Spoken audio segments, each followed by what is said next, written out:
Lectura del Santo Evangelio según San Marcos. En aquel tiempo llegaron la madre de Jesús y sus hermanos, y desde fuera lo mandaron llamar. La gente que tenía sentada alrededor le dice: «Mira a tu madre y tus hermanos y tus hermanas están fuera y te buscan». Él les pregunta: «¿Quiénes son mi madre y mis hermanos?». Y mirando a los que estaban sentados alrededor dice: «Estos son mi madre y mis hermanos. El que haga la voluntad de Dios, ese es mi hermano y mi hermana y mi madre». Palabra del Señor. Gloria a ti, Señor.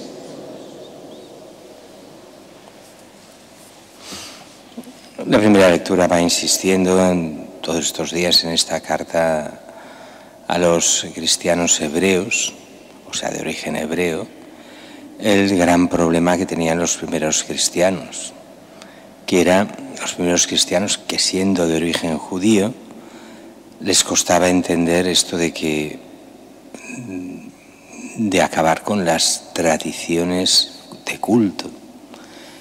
Y esta carta les va enseñando que todo el culto del Antiguo Testamento, lo que era especialmente los sacrificios que se hacían por los pecados y las grandes fiestas judías, no eran nada más que una pálida profecía de lo que sería el auténtico sacrificio.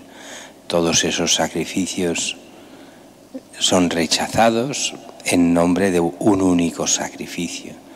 Cuando Dios se hace hombre, Dios da a Jesús un cuerpo, o sea, Dios da a la segunda persona de la Trinidad un cuerpo haciéndose hombre, y ese cuerpo es el que será sacrificado.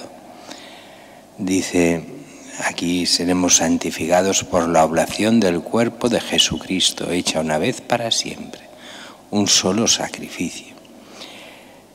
Es lo mismo que pasa en la misa, y el gran problema de algunos que se dicen teólogos pero que no entienden nada de teología, que es el gran problema de decir, bueno, es que la misa es repetir el sacrificio. No se repite ningún sacrificio. En la misa lo que se hace es, se vuelve a ese sacrificio único de Cristo, se actualiza, o sea, como si entramos en el misterio de Cristo que muere en la cruz, y ese misterio de Cristo sirve para todas las épocas, se actualiza, o sea, se hace actual para nosotros en cada misa. Y ese Cristo que muere en la cruz y resucita se hace presente en cada misa, pero el sacrificio es aquel único. No es un nuevo sacrificio, no muere Cristo en la cruz en cada misa, sino que murió en ese momento. Pero la gracia redentora se actualiza para nosotros en cada misa. Mientras que el Evangelio de hoy es ese Evangelio que a los protestantes les encanta, porque les hace decir, según ellos, que todos los católicos estamos equivocados, que nosotros adoramos a la Virgen y la Virgen no merece adoración, sino que la Virgen es una cualquiera, una más. Es la madre de Jesús, pero solo como hombre, y como tal pues no merece más respeto que una madre, pero basta. No es nadie. Nosotros no creemos en María, creemos en Jesús. Bueno, y es el gran error de no entender nada de la Mariología ni de entender nada de Cristo. El haber perdido toda la tradición, la auténtica tradición, e inventarse las escrituras, cada uno su interpretación como quiere, les llevan a estas cosas. Primero, esa mentalidad de que no, Jesús tiene muchos hermanos, quiere decir que María tenía muchos hijos. Como dicen, que digan un solo texto en toda la Escritura que diga que María tuvo más hijos. No encontraréis ninguno. Oh, pero es que dice que Jesús tiene hermanos. Bien, lo dice el mismo San Pablo cuando habla de las apariciones, y por último se apareció a más de 500 hermanos. Bueno, Jesús tuvo 500 hermanos. Claro, aquí hay dos significados de lo que entendemos por hermanos.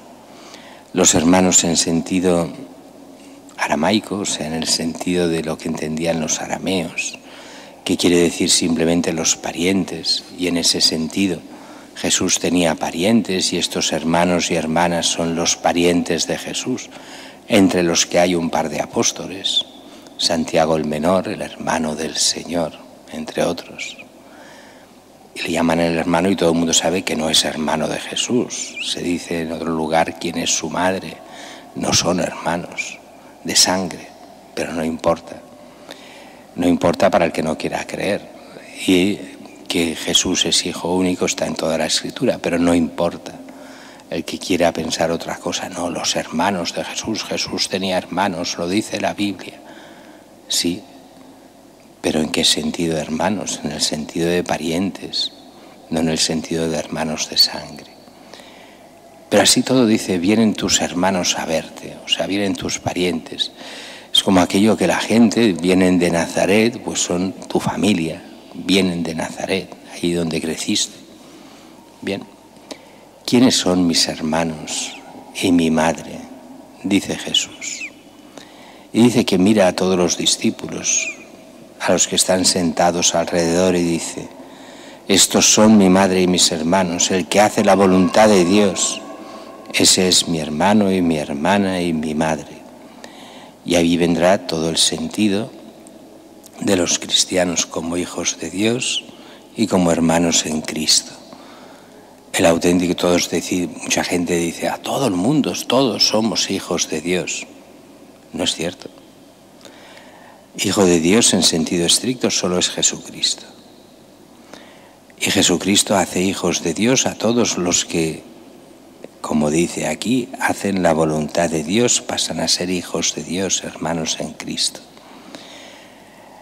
Por eso, por el bautismo y la gracia vivida, pasamos a ser hijos de Dios.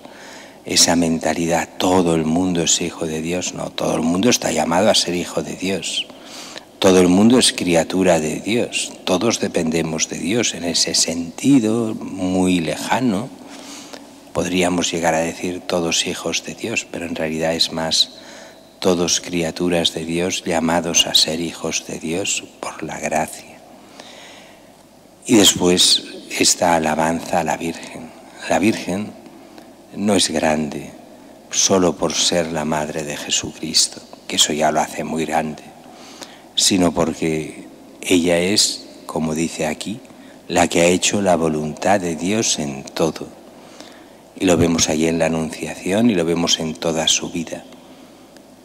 Cuando el ángel le anuncia lo que ha de ser y ella simplemente dirá, he aquí la esclava del Señor, hágase en mí según tu palabra. Ella es la que hace y cumple en todo la voluntad del Señor. Así que ella es con pleno derecho la Madre de Dios. ¿Quién es la Madre de Dios? La que cumple la voluntad del Padre. Y ella la cumplió mejor que nadie.